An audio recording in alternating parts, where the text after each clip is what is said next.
Welcome to Walmart. Welcome to Walmart. Welcome to Walmart. Hi, are you part of the 60% of Americans who aren't sure they're on track for their retirement savings? Well, stick around, and I'll show you how financial planning can help you be more assured that you're on track for a comfortable future. Hey everyone, welcome back to my channel. I'm so glad you decided to join me today. This is the third video in the 12-part series on financial literacy in America. Today, we're going to discuss a topic that affects all of us, and that's financial planning. Did you know a whopping 60% of Americans don't think they're on track when it comes to their retirement savings? That's crazy. In fact, 37% of Americans are barely scraping by financially. So in this video, we'll talk about the importance of financial planning and understanding how to save for the future. So buckle up, buttercups, and let's get started. Part 1, the importance of financial planning. I know that may seem obvious or, something everyone should know, but a lot of people don't. So again, let's get started.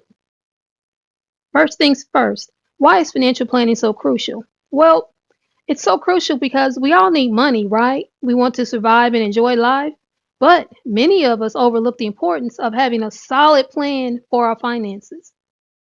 When it comes to retirement, you want to ensure you've got enough saved up to maintain your lifestyle and to cover any unexpected expenses. That's usually the big reason people want to get involved in financial planning is retirement. But think about it. Maybe you get paid bi-weekly right now, so that's like 2 paychecks every month. Well, sometimes like twice a year you might get 3 checks, but if you're renting or paying a mortgage, you're paying that big payment twice a month, so you're still not really getting 2 checks, right? And when you retire, and this is something a lot of people don't realize, you're only going to get 1 check, and that's usually half of what you're bringing home now. So ask yourself this, can you live comfortably on half of your current income? If you're living paycheck to paycheck now, I don't see how bringing home only half of that, basically losing one of those checks, is going to make your life anything but miserable in retirement. So without proper planning, you might find yourself struggling to make ends meet in retirement. And that's not a situation anyone wants to be in while you're working every day, and definitely not in retirement. Now, having a solid plan for your finances is crucial for several other reasons too. Achieving your financial goals is one. A well-structured financial plan helps you define and prioritize your financial goals, such as buying a house, saving for your children's education, or preparing for retirement. It also provides a clear roadmap to achieve those objectives. Another one, managing your cash flow. Financial planning helps you understand your income and your expenses. That enables you to allocate your funds effectively and to live within your means. This also prevents overspending and ensures you can cover your essential needs. Another one, building an emergency fund. A financial plan ensures that you set aside funds for unforeseen events such as job loss, medical emergencies, or any kind of unexpected expense. An emergency fund provides a safety net and reduces financial stress during those difficult times. Another one, reducing debt. A solid financial plan involves strategies for managing and reducing debt, such as paying off high interest loans and avoiding new debt. This also improves your financial health and frees up funds for other goals. Saving for retirement. Financial planning helps you understand how much you need to save for retirement and creates a strategy to achieve those saving goals. This also ensures you have enough funds to maintain your desired lifestyle in retirement and avoid financial struggles. Investing wisely. A financial plan guides your investment decisions, and that helps you build a diversified portfolio that aligns with your risk tolerance, your financial goals, and your time horizon. This also increases the potential for your money to grow over time. Another one is tax planning. Financial planning helps you optimize your tax situation, ensuring you take advantage of tax saving opportunities and minimize your tax liability. And we all want to minimize that, don't we? Ensuring financial stability for your family is another one. A financial plan includes provisions for insurance, estate planning, and other tools that protect your family's financial well-being in case of your death or disability. Very important. Monitoring your progress. Financial planning allows you to track your progress towards your goals and to make adjustments as needed. This helps you stay on course and adapt to changes in your financial situation or goals. Achieving financial freedom. Ultimately, that's what you want to do. A solid financial plan puts you on a path to financial freedom. This allows you to enjoy life without the constant worry of money-related issues. It gives you the confidence and peace of mind that you are making sound financial decisions. Financial planning not only helps you save for retirement, but it also provides a roadmap for reaching your financial goals, managing your debts, and staying on track throughout your life. So the key takeaway here is financial planning is essential. Now that we know why financial planning is so important, let's talk about how to actually save for the future. I'm going to share with you some practical tips that you can start implementing today. One, you want to set clear financial goals. First and foremost, you need to have a clear understanding of your financial goals. What do you want to achieve and by when? Be specific and set realistic deadlines. We're going to talk about SMART in the next slide. In regards to financial goals, being SMART refers to setting objectives that are specific, measurable, achievable, relevant, and time bound. This SMART approach is a proven strategy to help individuals and organizations create realistic and effective goals. Now, here's a breakdown of each component. Specific, clearly define your financial goal, addressing what you want to achieve and why it's important, and how you plan to accomplish it. Instead of setting a vague goal like saving money, be specific and say, I want to save $10,000 for a down payment on a house. Measurable, ensure that your goal is quantifiable so you can track progress and know when you've achieved it. For example, if your goal is to save that $10,000 in 2 years, you can measure your progress monthly by checking your savings account balance. Achievable. Set realistic goals that are within your capabilities, considering your financial situation currently, your resources, and your constraints. An achievable goal might be to save 15% of your monthly income rather than aiming for an overly ambitious 50% savings rate that's likely unsustainable for most people. And relevant. Make sure your financial goal aligns with your broader life goals and priorities. A relevant goal takes into account your values, your needs, and your aspirations. For example, if owning a home is important to you, saving for a down payment would be a relevant financial goal. And then time bound. Establish a time frame for achieving your financial goal. This will help you stay focused and motivated. Setting a deadline creates a sense of urgency and it allows you to break your goal down into smaller, manageable milestones. For example, if your goal is to save that $10,000 for a down payment for a home in 2 years, you can break it down into monthly savings targets, such as saving $417 per month. So, by applying the SMART criteria to your financial goals, you'll be more likely to stay on track and achieve the desired outcomes. This approach helps you maintain focus, helps you monitor progress, and adjust your strategy when necessary. Ultimately, that'll help you lead to a greater financial success and overall satisfaction with your financial journey. Next, create a budget. I know I sound like a broken record, always talking about creating a budget, but that is the crux of financial planning, knowing how much money is coming in and how much is leaving.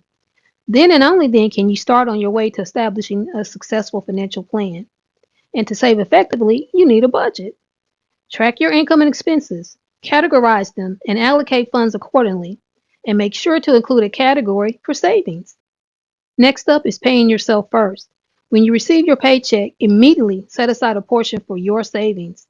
Treat it like any other bill that needs to be paid. That way, you'll be more likely to stick to your savings plan.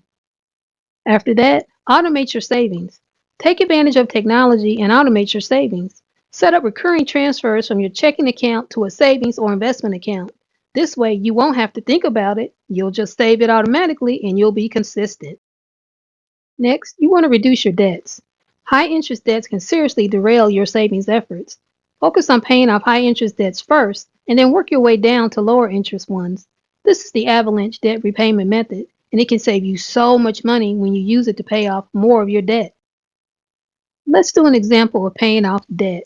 Let's say you have a $1,000 credit card balance. It charges you 20% annually, and the minimum amount to pay is 3% of the balance, which in this case would be about $30. Now, let's see how this balance grows over a year instead of going down as you're making those minimum payments. First, you want to calculate your monthly interest rate, which I already told you is $30, right? And I'm showing you the math there. Okay, so now let's look at a couple months of payments, and we're going to look at all 12 actually. But keep in mind, this is assuming that you don't add anything else onto the charge. You only have that $1,000 balance starting. First month you pay $30 and you're thinking, oh, now I owe $970. No, you actually owe $986 and some change because again, you paid 30, but they charged you interest. Next month, month two, you pay another 30. And now you paid 60, so you're thinking 940 is what I owe. Nope. You owe $973 now because again, they're still charging you interest, even though you're making that minimum payment. You see what's happening now? Let's keep going. Now, month three, you make that $30 payment, but they're charging you the interest still. So you're at 959 plus. Month four, 945 plus is your balance. Five, 931 plus. Month six, 916 plus. Month seven, 902 and 3 cents. That's your balance. But you've paid $210 because you've paid $30 a month for the last 7 months. But it looks like you've only paid like $97, right? It's crazy. By the end of 1 year, and you've paid $360 in payments, $30 a month, 12 payments, your balance is still over $800. Look at that, $824.93. And again, this is assuming you do not use this card at all during these 12 months, because that would increase your balance. It would also increase your minimum monthly payment. So do you see how important paying off debt is to your overall personal finances and therefore to financial planning? Now, you may be asking, how long would it take me to pay this off if I keep doing the $30 minimum payment? Almost 47 months. That's almost 4 years. Okay? And instead of paying just $1,000, by the time you get done paying all this interest, you'll actually pay $1,410. So you're in the hole $410. What could you do with $410? Maybe go for a car payment, a utility payment or two, buy some groceries, pay transportation costs, put gas in your car, or if you're using the bus, public transportation, the list goes on and on and on. But you gave that $410 in interest to your credit card company. Not good. You also want to invest wisely. Saving alone isn't enough. You need to invest your money to make it grow. Look into different investment options such as stocks, bonds, or real estate. And don't forget, diversify, diversify, and did I say diversify? Your portfolio, that will help you minimize your risk. When you're on your financial plan, you also need to stay informed. Stay up to date on financial news, trends, and changes in the market. That will help you make more informed decisions when it comes to your finances and investments. There you have it. By understanding the importance of financial planning and implementing these tips, you'll be on your way to securing your financial future and enjoying a more comfortable retirement. Remember, it's never too late to start planning and saving for the future. I hope you found this video helpful and informative, and if nothing else, that example on the credit card bill going from $1,000 to $1,400, that should be mind-blowing, eye-opening to a lot of people. And if you did find this video helpful and informative, please give it a thumbs up and share it with your friends and family who might also benefit from this advice. Your support means the world to me and it helps this channel grow. And if you haven't already, make sure to subscribe to my channel and turn on the notifications so you'll never miss a video. You also want to keep up with this 12-part video series on financial literacy here in America. Each new video premieres Sundays at noon Eastern Standard Time. And in each video, I'll cover a different topic centered around financial literacy here in America. If you have any questions or suggestions, feel free to leave a comment down below. I'd love to hear your thoughts. Thanks again for joining me today, and I'll see you in the next video. Until then, stay financially savvy and keep working towards your financial freedom and have fun. Stay safe and stay young. Bye for now.